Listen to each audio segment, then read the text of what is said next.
Thank you, Mr Speaker. My question is to the Treasurer. Will the Treasurer update the House on the recent meeting with the state and territory treasurers?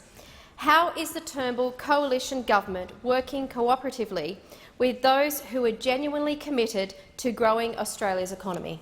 I call the Treasurer. Thank you, Mr Speaker.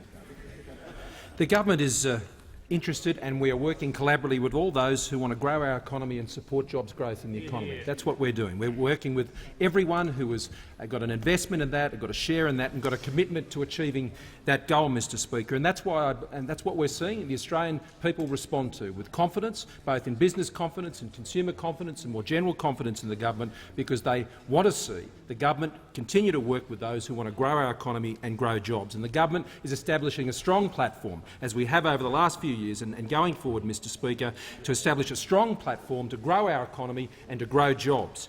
Promoting innovation for an agile economy, Mr Speaker. Building infrastructure that unlocks our economic potential, Mr Speaker. A strong budget that protects our AAA credit rating and ensures that we can provide for the services that Australians rely on. Working to change our tax system, Mr Speaker, so we can encourage Australians and reward Australians who want to work and who want to save and invest to grow our economy, and to set up a strong competition policy agenda, Mr Speaker, that will drive productivity and deliver greater choice for Australians. This is a strong plan, Mr Speaker. It is a platform to grow our economy and to support jobs in our economy, Mr Speaker. Now, we cannot achieve all of these goals without working collaboratively with those who have a key role to play in these outcomes. And that's why we are working collaboratively with the states and the territories and their treasurers, who are fully engaged, Mr Speaker, in this agenda for economic growth and for jobs. Fully engaged, and we saw the statements from the Queensland Treasurer and the South Australian Treasurer and others showing that they're interested in working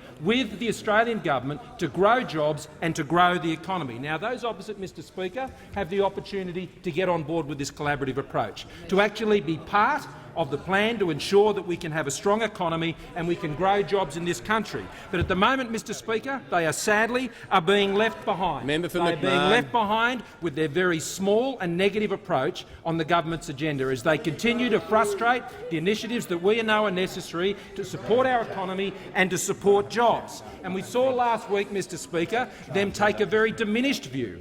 They diminished themselves in the way they came into this House and were unable to deal with the big issues facing Australia, and we saw their very small attacks on the Prime Minister. But the Prime Minister has big shoulders. What was disappointing, Mr Speaker, is they have a very small attitude about the aspirations of Australians, a very small attitude. They think the answer to the country's economic challenges is to jump into bed and pull the doona over your head. Now, that's not what goes on this side of the House. That's not what the state and territory treasurers think, Mr Speaker. We are working with Australians in business, in government, in local government, in the community to grow jobs and to grow our economy. Those opposite should stop their negative old politics attacks and get involved in the collaborative agenda to grow jobs and to grow our economy.